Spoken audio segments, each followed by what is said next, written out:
Imagina una aeronave con forma de panqueque, que suena como un viejo tractor y vuela como un helicóptero, pero que alcanza casi la velocidad de un caza a reacción. Un aparato tan absurdo que incluso sus propios creadores preferían referirse a él con apodos antes que usar su nombre oficial. Y sin embargo, ¿qué pensarías si te dijera que este platillo volante realmente funcionaba? Que pilotos reconocidos evitaron hablar de él públicamente, y que uno de ellos, en una situación de emergencia, eligió volcar el avión antes que molestar a un hombre que tomaba el sol en la playa. No es una broma. En este vídeo vamos a sumergirnos en la historia de una de las máquinas más extrañas jamás construidas. Una invención que desafía toda lógica aeronáutica, pero que aún así logró mantenerse en el aire. Lo que comenzó como un proyecto marginal, soñado por un ingeniero solitario, estuvo a punto de convertirse en un arma secreta para la Marina. Pero el programa fue interrumpido de forma repentina, los prototipos destruidos, y algunos creen que fue a propósito.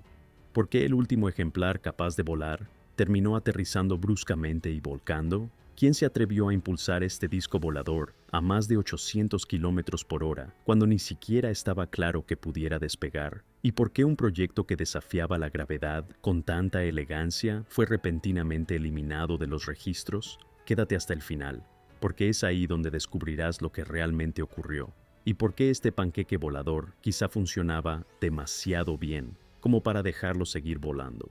En los años 30, mientras la aviación mundial perfeccionaba la aerodinámica de las alas y afinaba los perfiles de los fuselajes, un hombre trabajaba en una idea completamente contraria, una que muchos habrían considerado absurda. Charles Zimmermann, ingeniero del NACA, el precursor de la NASA, creía que la clave de la estabilidad y la maniobrabilidad en vuelo no se encontraba en las alas largas y delgadas, sino en un disco ancho y plano, con bordes redondeados. Más sorprendente aún, para reducir la resistencia del aire, proponía que los pilotos volaran acostados boca abajo, con la cabeza hacia adelante, como si estuvieran nadando. En el año 1935, registró una patente que describía una máquina voladora radicalmente distinta a todo lo conocido hasta entonces.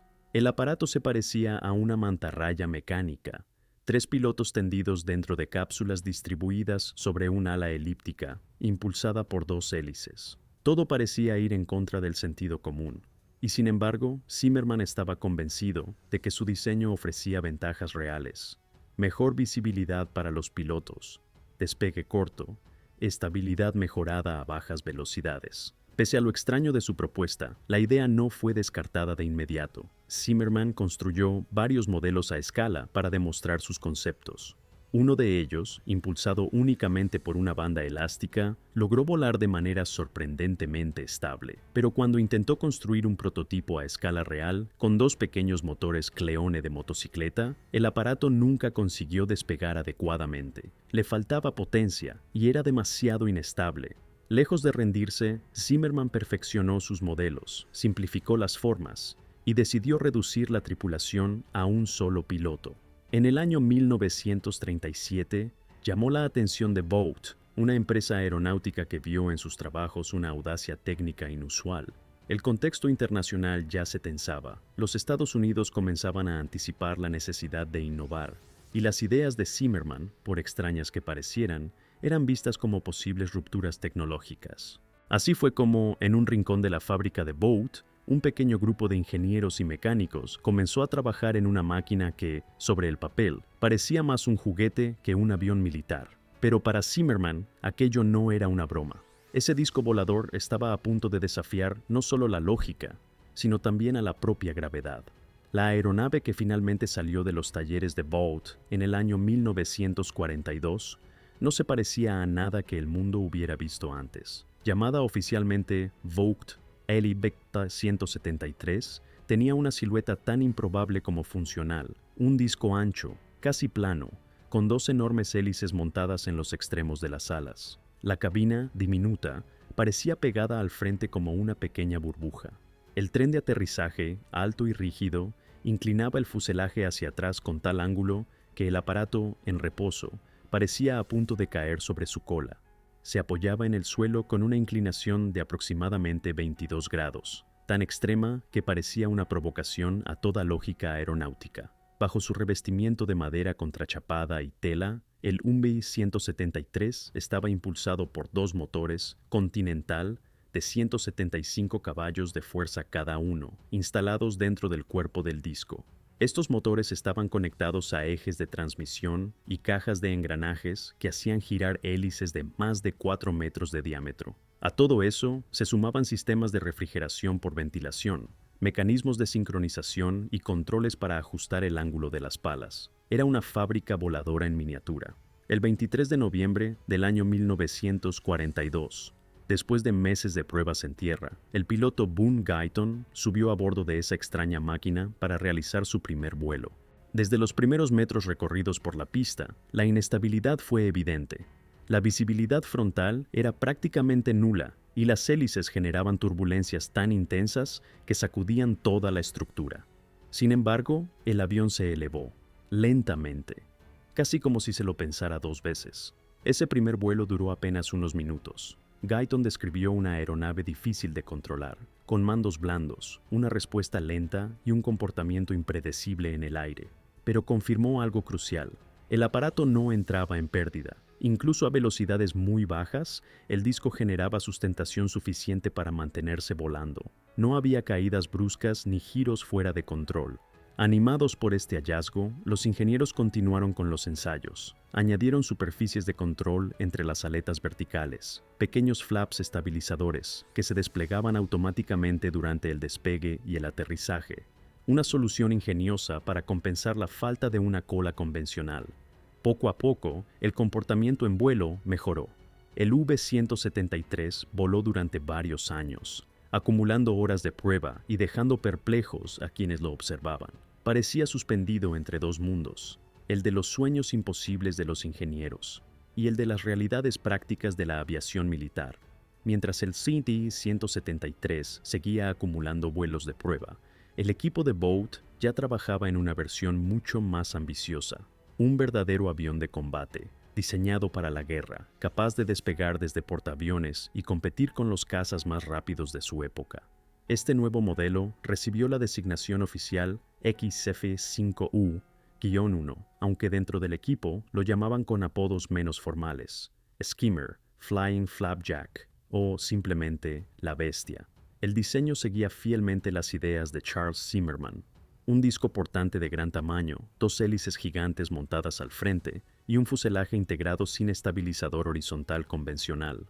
Pero esta vez, todo estaba llevado al extremo. El avión se construiría en metal, con dimensiones más grandes, peso aumentado y motores mucho más potentes. Su longitud superaba los 8 metros y su envergadura rozaba los 10 metros, formando una elipse sólida de proporciones colosales.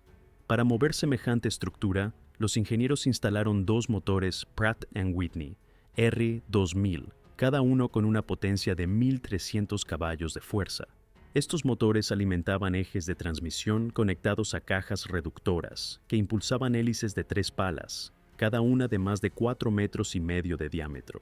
Las hélices eran llamadas descargadas, ya que no solo generaban empuje, sino también sustentación. Estaban equipadas con un mecanismo de paso cíclico variable, una tecnología tan avanzada que pocos en la época entendían cómo funcionaba realmente.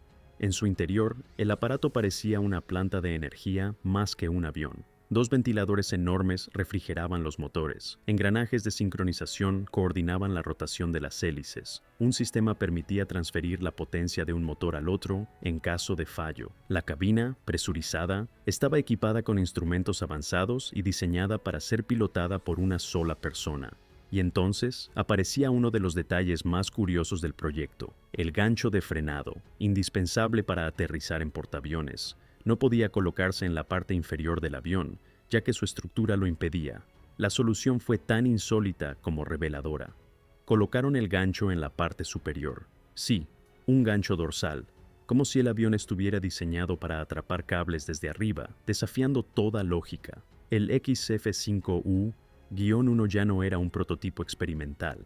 Era un interceptor embarcado en potencia, capaz de despegar en menos de 100 metros, alcanzar altitudes operativas en segundos y superar los 800 km/h en picado. Sobre el papel lo tenía todo: maniobrabilidad, potencia, eficiencia innovación.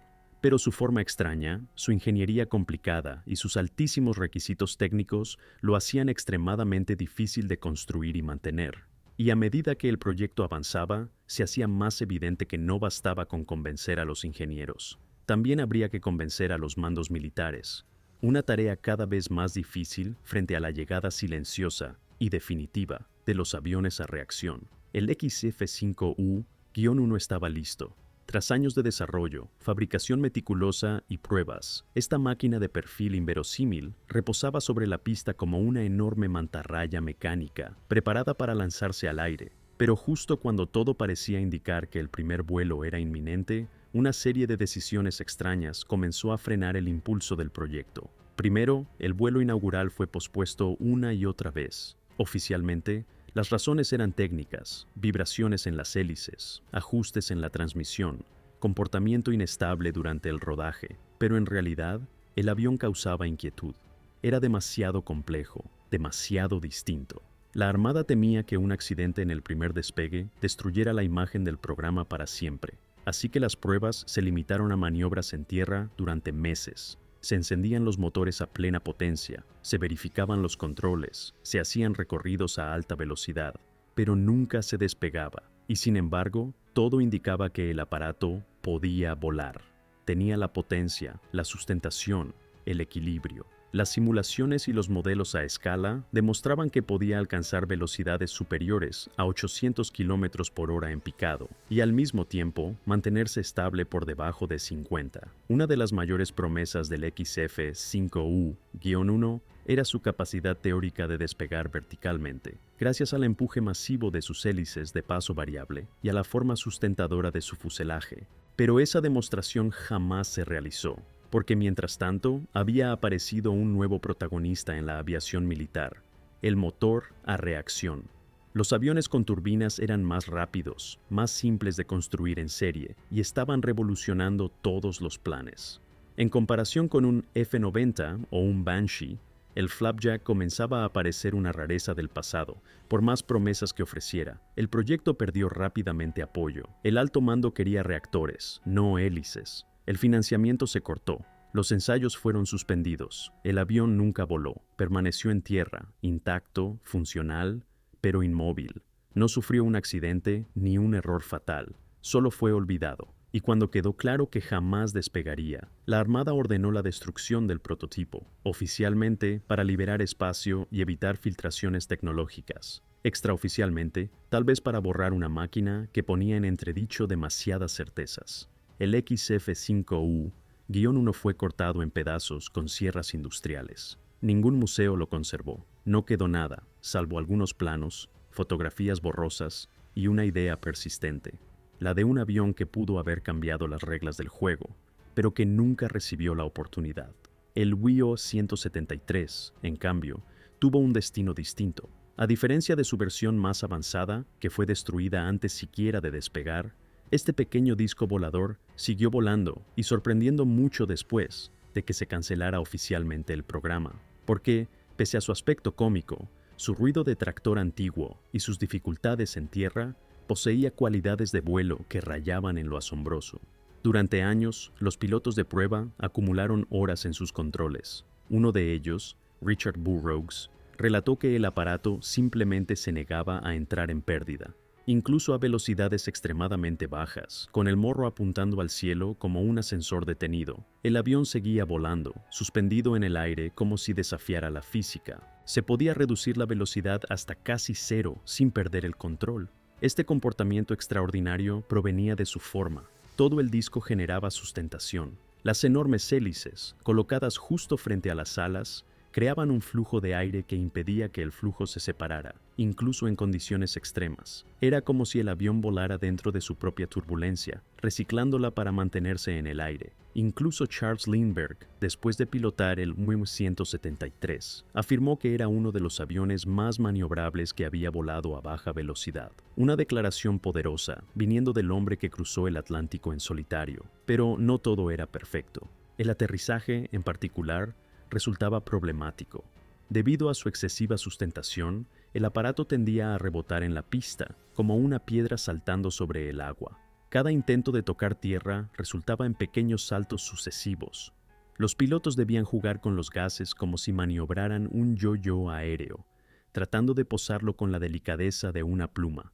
Y aún así, con todos sus defectos y su silueta ridícula, el V-173 dejó una huella duradera.